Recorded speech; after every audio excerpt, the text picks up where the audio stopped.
The all-new Polaris Rzr Pro R Boost is an absolute beast. We're out here in Glamis right now doing some pre-testing before the launch here in a couple months, and I wanted to break down the all-new Boost, kind of tell you some of the similarities that it has to the predecessor, the Pro R, and also some of the refinements they've made, as well as some of the all-new features that are in the all-new Boost. Well, let's start with the moneymaker, what makes this the Boost itself, the turbocharger.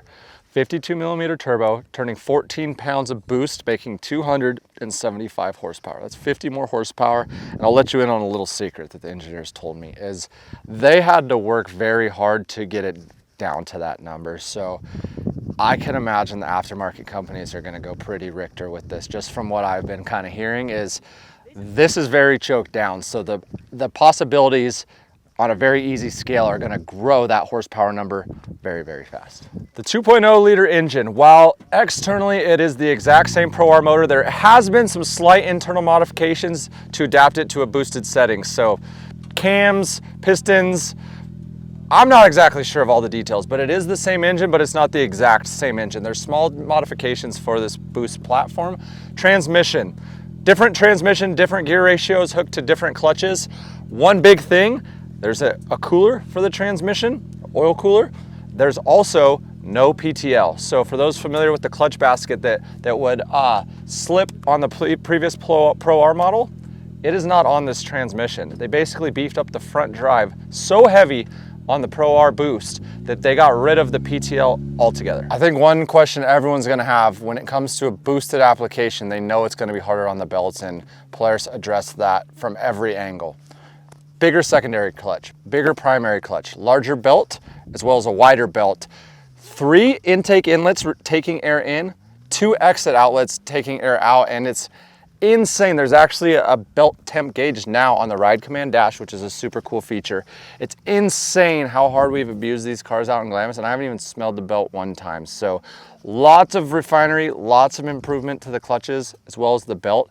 And they're saying in just their initial testings, they physically cannot fail one. There's certain tests that they go through and they know how to fatigue and fail belts on previous models, and they have not literally been able to fail a belt. Last upgrade for the drivetrain components were the axles. Both front and rear axles received a larger axle to beef up the drivetrain for this Pro R Boost. This may be my favorite feature of the new Pro R Boost is the radiator has actually been moved to the bed. So the intercooler is now up front where the radiator used to be, and the radiator is in the very back. And what that's done is the cab heat.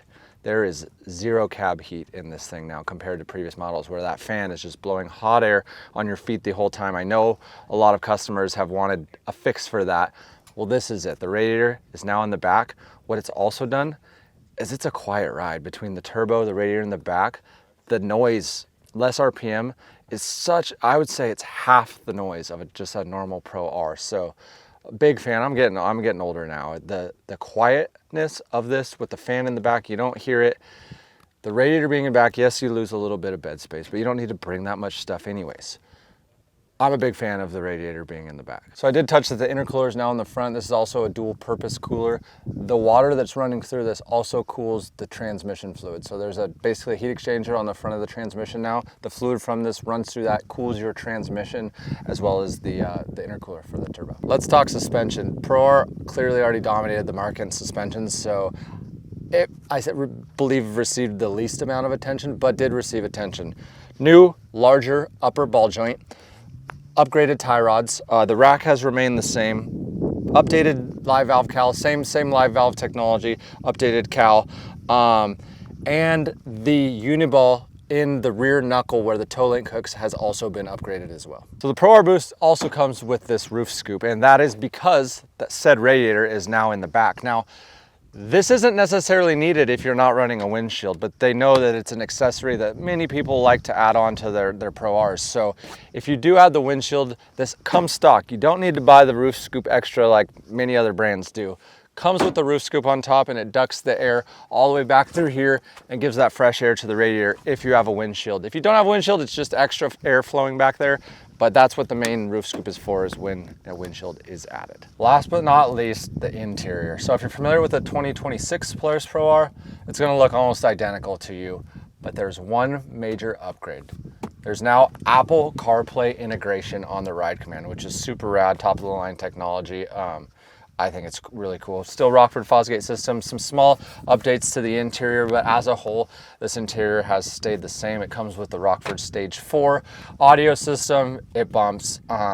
Yeah, so other than that, the interior stayed mostly the same. Mentioned the cab heat is significantly lower. The radiator is in the back, so it's made a little bit less visibility out the back, but with some mirrors, I think the trade-off is well worth it, and you'll, I think, agree with me once you drive one. So if you have any other questions, I think I touched on everything. There's a lot of small things that they changed on this vehicle from the Pro R to the Boost. So I think I touched on all of them, but if you have any questions on any specifics, put them in the comments and make sure to like and subscribe.